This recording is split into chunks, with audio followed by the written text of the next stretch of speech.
Hello there Reason users, PoohBear here and welcome to my channel, and today we're going to look at how we can actually filter out, say, certain controls on a keyboard which may have some dodgy pots, and we're going to look at a couple of different ways that we can actually do it inside of Reason. Obviously the most obvious way of sorting this out would be probably to take it apart and either replace the pots, even blowing it out of dust could even resolve the issue, or even in this particular case, this is a very old keyboard which has been sitting up in my loft, and I know I've got a couple of dodgy controls on it, so that's why I pulled it out so we can actually see it working live.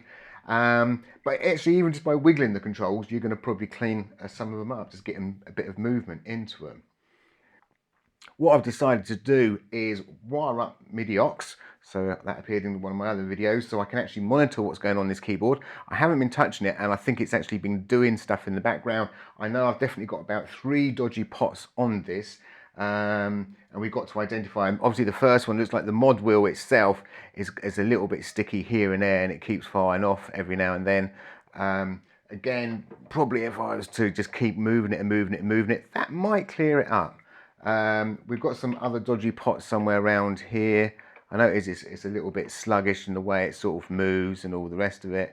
And I think it was one of these top pots which I had some issues with. And again, the best way of doing this sort of thing is just start tapping things. And you can see how bad pots and things are.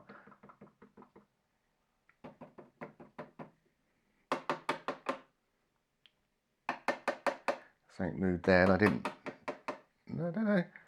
So I've got a feeling this one here is a bit of a dodgy pot. So it is that one there, which is going every now and then. And I think it's that controller there, which is sort of causing some problems. But as you can see, they've settled down a bit. They've actually settled down a bit. So we've definitely got an issue there as well. Now, the great thing about Midi-OX itself is we can actually filter inside Midi-OX. So if my pots were going really, really mad, so you could say, well, these aren't too bad because they have actually settled down. I know when I first powered this on, I was looking in this, things were going a bit mad, and that looks like the ones which were going mad. We can actually right click inside Midi-OX. We can go into this thing called a MIDI filter. We can go into like here, change control, and I could say, right, I'm going to filter out my mod wheel so it won't recognize that mod wheel.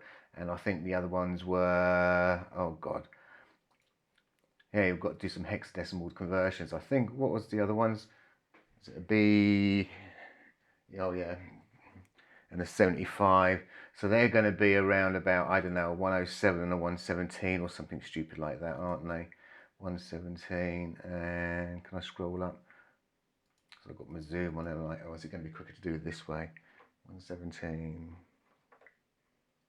107. Okay, I was right. Okay, let's put that back into hex view. So it's quite handy. You can actually put this into decimal view, but most of the time I find it's actually best to look at in hex view. So in here now, I can obviously go down and I can, from here, actually filter these out. And the reason I say you might want to filter these out at this particular level is if you want to go and find some more pots. So I might say, well, look, I've now filtered out them 3 things. So it doesn't matter now if I wiggle these, we're going to get no reading whatsoever, no reading whatsoever.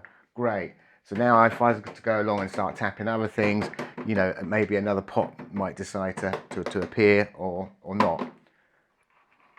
So let's just say that's good enough. I think they're the 3 pots which we want. Now actually in Midi-OX itself, I could actually take that MIDI port, which is coming to this, and I can route it to go out. This is not to do with this video at all.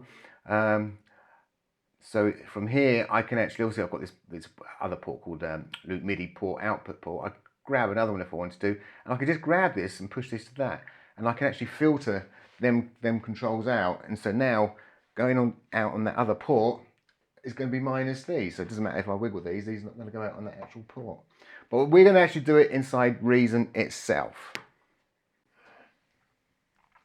Now the first thing we've got to do is obviously set it up as a service controller.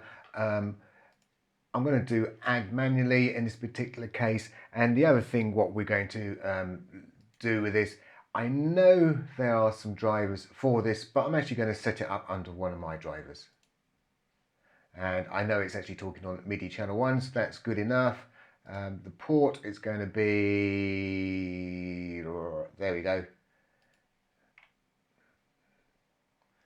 So it's come up with this little error, MIDI problem, might be used by another application, because at the moment I've still got my Midi-OX running in the background.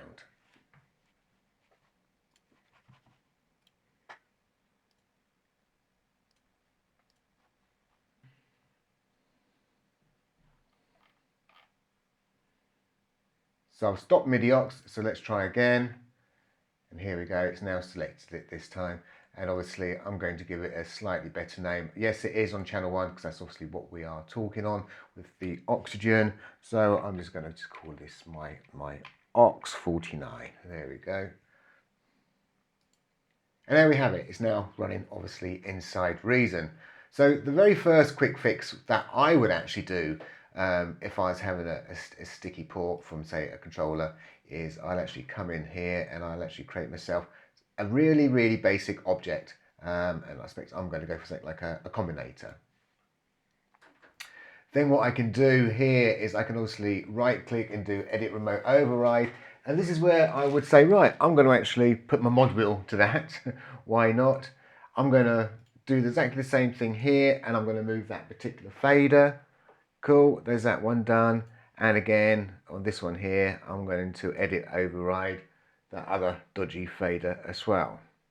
Oh, before I forget, you actually might have a controller which, I say, I'm lucky because at the moment my pots have settled down, but you may have, say, 2 pots, if I've got 2 pots at the same time. So you can see this CC number, if we just zoom in here as well, we can see obviously these numbers flicking between 2 different numbers. So you could be stopping it obviously at the wrong place. So quite simply what you need to do there is click the learn from surface input, and then you need to manually go down and then choose the correct numbers, what you actually are after. Yeah, it's just a good one to know. So now obviously I can go off and I can carry on doing what I need to do, knowing that if them controls do move, it's only going to affect these, which are a dummy one. And that is a quick, dirty way of actually resolving some dirty pots. As I say, it's only a very quick solution. You have to do that per project. This next solution is a little bit more permanent, but it means that once you've actually set it up here, we don't actually have to go anywhere else to make any changes. So I'm actually going to come in and actually edit my codec. So this is the file we was in the other day. And if we come back, and what we got obviously down here, if you remember rightly, remember our pattern matching where we was trying to sort of match up patterns. And if you remember, so straight away we can come down here and we can say, well, we had a B06D, which was my 107, so we know that was an issue there, so we need to obviously stop that. And the other one, what was the 117, so we can come down here and kill that off.